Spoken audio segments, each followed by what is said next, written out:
Okay, take two. Let's hope the reception's better this time round.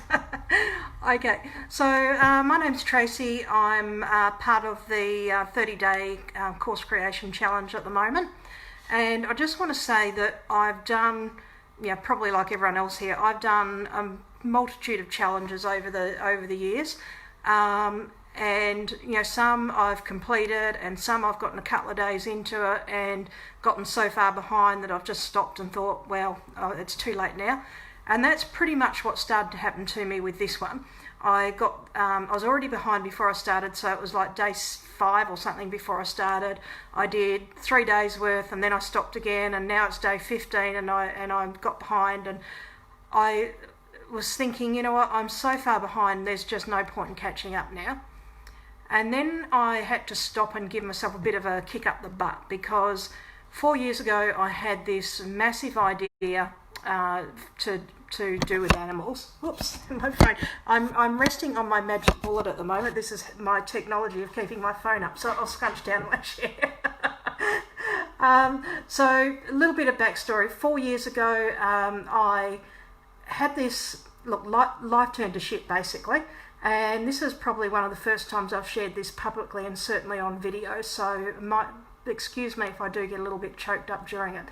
So 4 years ago, life turned to crap. I'd had a successful business, a 6-figure income business, nudging towards the 7, and I just had lost all reason for wanting to do that business.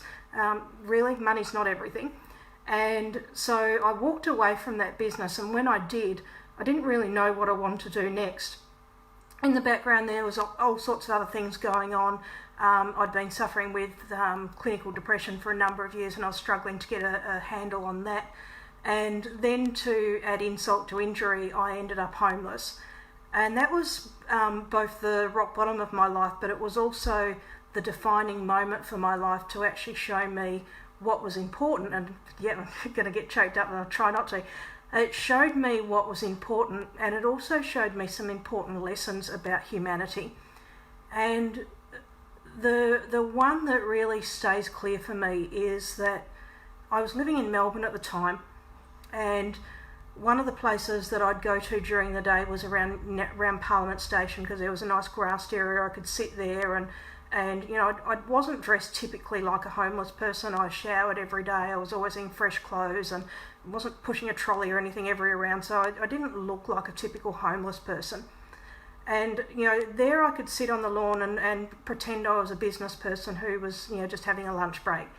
And across from there, at the top of the escalators was so something to understand about homeless people is, for the majority of us, they become one of a couple of things. They either become invisible, where you don't see them or acknowledge them whatsoever.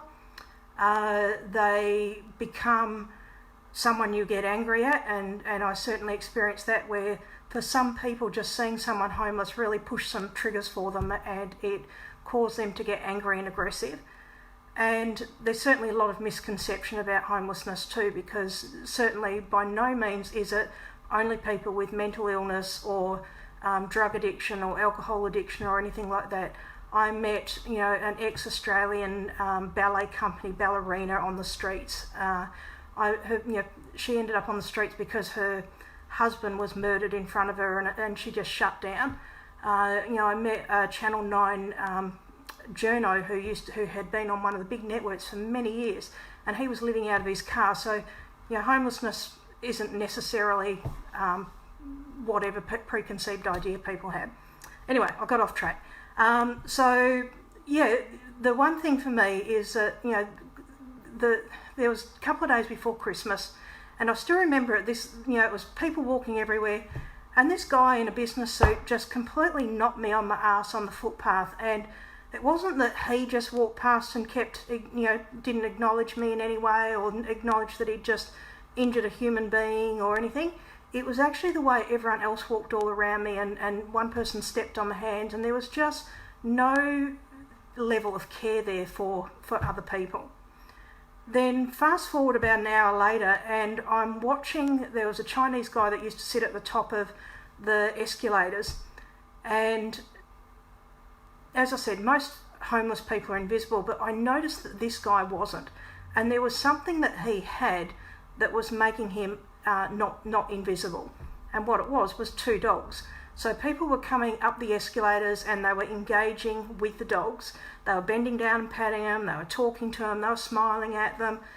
Probably 1 in 3 were actually doing that with him as well.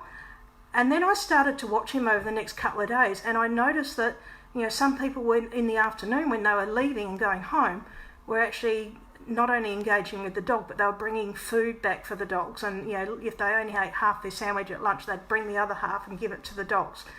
And I had this epiphany moment, and I thought, oh my God, as humans, we've become so disconnected from each other because we're so busy chasing this, you know, rat race, and we're you know, on the hamster wheel, and we'd become disconnected from each other, but there was still a level of connection we were having with animals. And what I saw out of that is that there is a way through animals, if we can strengthen that connection with our animals, then we could actually learn how to be human with one another again as well. And so out of that became an idea that I want to develop, which was a foundation which I'm starting, which is called PIFA, Pay It Forward for Animals. And so what I've been doing with this course creation is I got behind, and I've gone, you know what, you cannot get behind on this. This is, if ever there was a time based on why I want to do this, it is now. We need to reconnect with one another at a human level. There's a lot of animal businesses out there that are really hurting because, like, I volunteer at the zoo, and we've got no people coming through the zoo obviously at the moment, but the keepers still need to be continuing to feed the animals and look after the animals. And that's happening all around the world. You know, the zoos, the wildlife parks, the sanctuaries, the rescue places, all of those. Hi Helen, how you doing? And so, yeah, you know, for me, I had this big why of why I had to get myself back on task with this course. So today I'm up to the part now where I'm working on my hooks. I've gotten crystal clear now that I don't just have one course, I've probably got about 4 which will get rolled out over a period of time. And what I'm doing, thank you Carol Lange for being my sounding board. Nika, you've been a huge sounding board as well, and you know, just giving me some time there the other day to talk about you know, the big idea and how I can chunk it down into a mini course and start there. So I'm using that as the starting point, and from that I'll be able to learn what technology I need to have, how to manage that technology, putting the systems in place for that. You know, really, it's also going to give me the statistics and everything I need for the bigger project, which I'll share more of later on once we're up and running on the first one. But guys, if you are, you know, part of this group and you haven't joined the $7 program yet, I really highly recommend you do. If you've got something that's strongly moving you to want to make a difference in the world, the value of this course is awesome. You know, you get access to all those years of business that Nika's got, and honestly, I've had so many shifts just in the last couple of days of catching up with this course, and I'm not even halfway through it yet. And I can see that not only is it going to make a difference to me, but I need to make a difference to other people with this course that I'm putting together and actually help heal this planet in that way. So before I get all choked up, I'm going to wrap up, and thanks guys for sharing. Bye.